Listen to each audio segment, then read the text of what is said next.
The case lands on the docket like a paperclip, small, forgettable. A hydrant ticket. The courtroom runs on its ordinary noises, the air conditioner's steady breath, heels ticking across marble, a single cough that tries not to be heard. Fluorescents flatten the morning into office light. He rises when called. Dark green jacket, hair clipped short out of habit. Around 60. Shoulders still parade straight, the eyes have lost their map. On the file, Michael Donovan, U.S. Marine Corps, Ret. Judge Caprio turns a page, then looks up. Mr. Donovan, it appears you left your car in front of a fire hydrant. You know what that carries? Yes, sir. I do. The answer lands neat, no fray on it. I didn't see it. My wife was at the hospital. No embroidery, no reach for sympathy. The fatigue in his voice is the kind a person carries when words can't lift anything. In the benches, a couple of heads tilt, everyone has a reason, someone thinks. Caprio studies him a beat longer. You're a veteran, correct? Yes, sir. 22 years. 3 tours Iraq, 1 Afghanistan. A short pause. The judge sets his pen down as if that detail asks for both hands. And what brought you here today? Not the fine, sir. Donovan keeps his chin level. I just didn't want anyone thinking I duck responsibility. The sentence settles heavier than the charge itself. The room's ordinary clatter thins. A clerk stops her pencil. Caprio nods once, slow. The hydrant, the citation, the posted sign, the tidy edges of municipal order, now look like the frame around something larger. He sees the discipline in the man's stance and the threadbare worry at the edges, 2 lives stitched together, military and civilian, not quite meeting in the seam. Let me look at your record, the judge says, voice gentler. He flips pages, paper whispers. Donovan's gaze fixes on nothing, the way men do when they've learned to stand still while storms pass through. Across the aisle, a bailiff shifts, and the air handler clicks louder for a moment. Small sounds define the space where pride and pain try to occupy the same square foot. Caprio returns his eyes to the man. The question that would fit this kind of case, why didn't you park somewhere else? Feels too small for the room as it now exists. Mr. Donovan, he says instead, we'll talk about what happened. All of it. The veteran nods once, grateful without showing it. The citation remains on the bench between them like a pebble that somehow started an avalanche. Where are you watching from? Let me know in the comments below and don't forget to subscribe to this channel. Caprio softens his tone. Walk me through that morning, Mr. Donovan. He clears his throat. Ellen, my wife, was scheduled for valve surgery. Check in at dawn. I dropped her at the entrance, circled once, twice. Every space was taken. The hydrant was open. I told myself I'd be 10 minutes. He blinks slow, as if replaying a tape only he can see. The surgeon came out sooner than I expected. I didn't want to be the man running from the parking lot if something went wrong. I left the car where it was and went in. The room hears the fluorescent buzz again, the tiny metronome of a clock over the clerk's desk. Donovan keeps his elbows close, hands stacked like he's holding a map that mustn't crease. I came back 20 minutes later. Ticket under the wiper. Red letters. He gives the ghost of a shrug. Yes, sir. My fault. You didn't contest it? Caprio asks. No, sir. The answer is immediate. I don't argue with the law. I've seen what life looks like when there isn't any. A small tremor passes through his fingers. He tucks his hands beneath the edge of the table to steady them. You served a long time. Yes, sir. Most of my adult life. He doesn't add adjectives.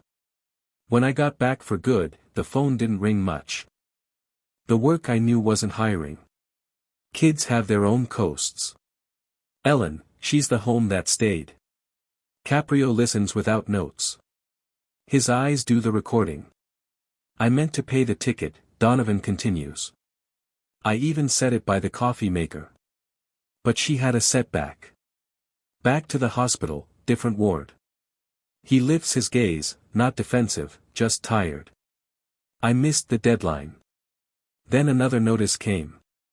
The sound thins. I'm sorry, sir. No theatrics, the emotion arrives like weather, undeniable, unperformed. Somewhere behind him, a spectator stops fidgeting with a keychain. Caprio leans forward an inch. It sounds less like money and more like burden. Donovan's mouth tightens. Yes, sir. A beat. I was trained to carry my own pack. Asking for help feels like dropping it on someone else. The judge lets that live in the air. And Ellen? She's brave, he says, and the word is simple, unvarnished. Braver than I am, some days. Silence gathers a measure of respect around the table. The bailiff, who's heard every excuse a city can produce, looks at the floor. Caprio's voice is quiet. We'll address the citation.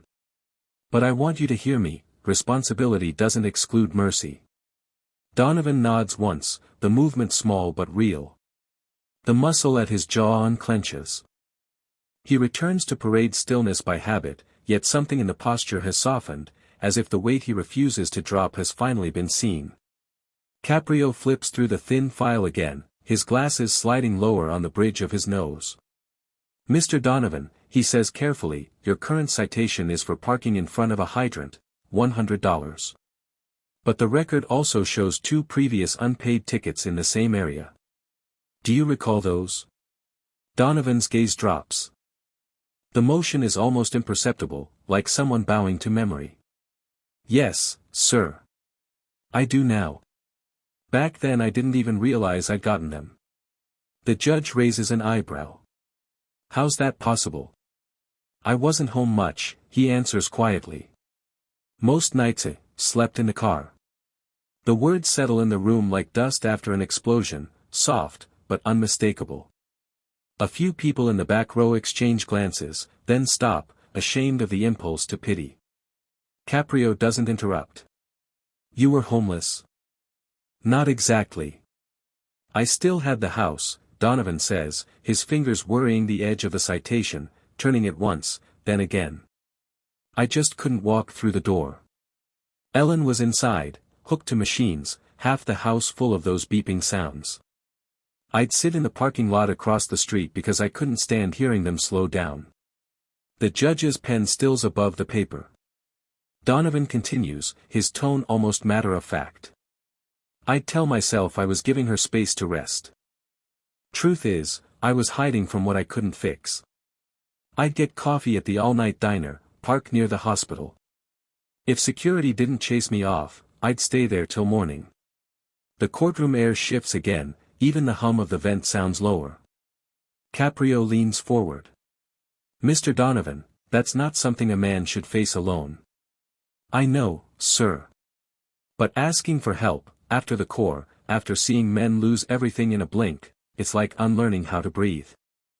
You start believing pain's a private matter. His voice breaks, once, and he steadies it fast, the way soldiers do when they realize they've shown too much. When you've spent years giving orders and keeping people alive, you don't know what to do when the fight turns into waiting. It's worse than combat, sometimes. At least over there, you knew what the enemy looked like. He stops. The silence afterward isn't empty, it's heavy, reverent, like a church where someone just finished praying.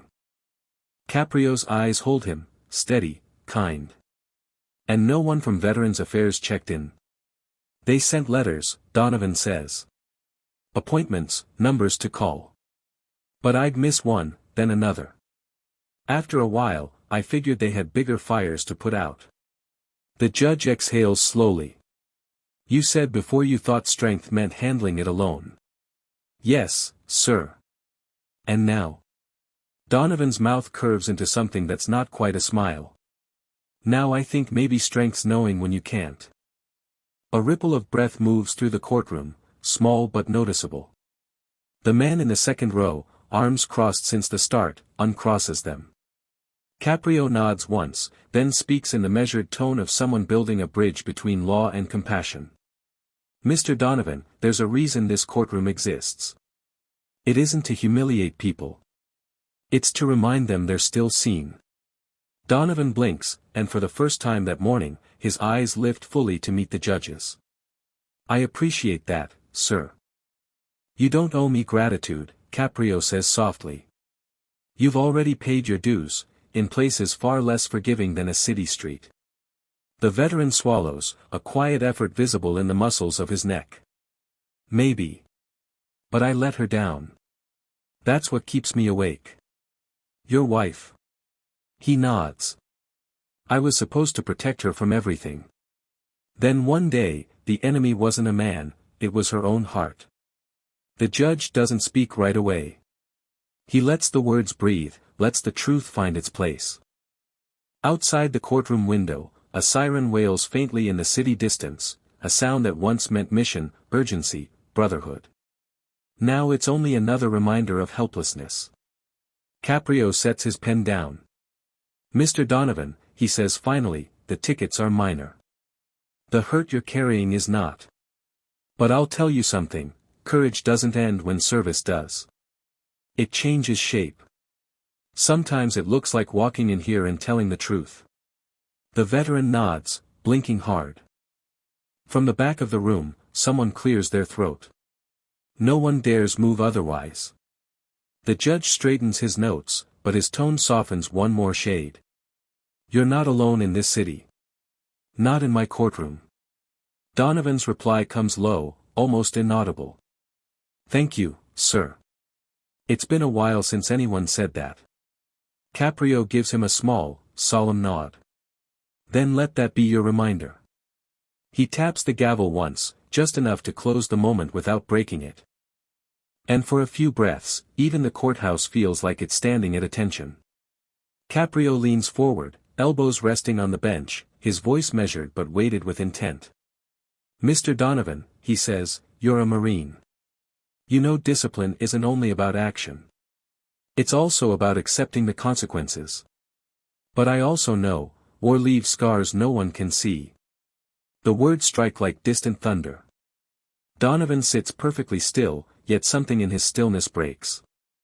His throat moves before sound finds it. You're right, sir, he says finally. We were trained to hold the line. To hold everything. And one day, I just couldn't even stand up. Caprio doesn't answer, just gives him the silence to fill. Donovan swallows, eyes fixed on the table's worn grain. I used to think it was just sleeplessness. Too much coffee, too many memories. Then one night, I woke up in the kitchen, with a knife in my hand. No idea how I got there. He lets out a shaky laugh that isn't laughter. That's when I realized something was wrong. A ripple of unease passes through the spectators. The bailiff glances toward the judge, but Caprio gestures subtly, let him speak. I never went for help, Donovan says. Didn't want to be a burden. My unit had a guy once, good soldier, smart. Went to see a counselor after a rough patrol. After that, no one looked at him the same. We called him soft. Weak. He shakes his head. That word kills more men than bullets. The courtroom is so quiet now that the ticking of the wall clock sounds like a heartbeat. Caprio looks down at his folded hands, then back at Donovan. So you carried it alone? Yes, sir. Thought that's what strength meant. And now? Donovan exhales, long and heavy. His shoulders drop a fraction, the armor of habit beginning to slip. Now I don't know what it means anymore. Every morning feels like I'm still over there, waiting for something to go wrong. I keep telling myself it's over, but it never ends, sir. Not really. Caprio studies the man in front of him, the discipline still intact, but the foundation underneath worn thin. Mr. Donovan, he says gently, you've been fighting for years without realizing you left the battlefield. The veteran's eyes lift slowly, moist but steady. Maybe I never wanted to leave it. At least there, I knew who I was. You're still that man, the judge says softly. But it takes more courage to face peace than war. Donovan nods once, then his voice cracks. I'm not scared of the fine, sir. Or the record. I'm scared of being alone. I come home, and the house feels like a bunker with no one left in it. The confession lands like a verdict. A woman in the second row wipes her eyes. Even the clerk, hardened by years of routine, lowers her gaze. Caprio's tone doesn't rise, but it fills the room. You are not alone here. What you've just said, that's the bravest thing you've done in a long time. Donovan stares down at his trembling hands. The years of command, of duty, of silence, all of it bends under the weight of those few simple words. I thought admitting fear meant losing control, he whispers. Caprio leans back, eyes steady. No. Admitting fear means you're finally human again. The silence that follows isn't empty, it's charged, alive, the sound of a man rediscovering breath. Outside, through the tall windows, daylight catches the faint dust in the air, turning it to gold. Inside, the Marine who once carried the weight of war sits before a city judge, unarmed for the first time in his life, and somehow, stronger for it. Caprio turns toward the uniformed officer sitting quietly in the back. Officer, he says, would you step forward, please? A young man rises, his movements careful. He stands before the bench, posture respectful but uneasy. You issued this citation? Caprio asks. Yes, Your Honor. His tone is even, but there's a faint shadow behind it. I remember that morning clearly. Tell us what you saw. The officer takes a breath. He was sitting in the driver's seat, engine off. I knocked on the window. He didn't move at first, just stared straight ahead. Not asleep, not drunk. Just, gone somewhere else. I wrote the ticket, placed it under the wiper, and he finally looked up. His eyes were, he pauses, searching for the right word. They looked like they were seeing something I couldn't. Caprio studies him. Did he argue? Say anything? No, sir. He just nodded once, stepped out of the car, and walked away. Didn't even glance at the ticket. The judge glances toward Donovan. That's true. Yes, sir, Donovan replies. I didn't have the energy to fight it. At that point, I thought life had already passed sentence on me. The judge's eyes soften. And yet here you are, choosing to stand before the law rather than hide from it. Before Donovan can answer, the officer clears his throat. Your Honor, if I may, there's something else. Caprio gestures for him to continue. A few weeks after that, I was assigned to a funeral detail. A veteran's service. It was pouring rain, the kind that soaks through your boots in seconds. And I saw him there. He nods toward Donovan. Standing off by the fence. No umbrella, no coat. Just standing there, watching. The courtroom goes still. I didn't know who he was then, the officer continues, his voice quieter now. Later I realized it was his wife's funeral. He never approached anyone, never spoke. Just stood there until the service ended. Then he saluted once and left. Donovan's jaw tightens, his hands fold in his lap like he's trying to hold himself together. A long breath trembles out of him. Caprio leans back in his chair. The silence that follows is deep, respectful. You didn't even want to be seen grieving, he says finally. Because soldiers don't cry in public. Donovan's answer is barely audible. Old habits, sir. The judge lets the moment stretch, then turns to the officer. You said he seemed far away. Maybe he was still on duty, in another kind of battlefield. The officer nods slowly. That's how it looked to me. Caprio shifts his focus back to Donovan. I've spoken with the local Veterans Council, he says. They confirmed you've never once applied for benefits. Not for housing, not for counseling, not even medical support. Donovan doesn't look up. Others needed it more. The judge shakes his head.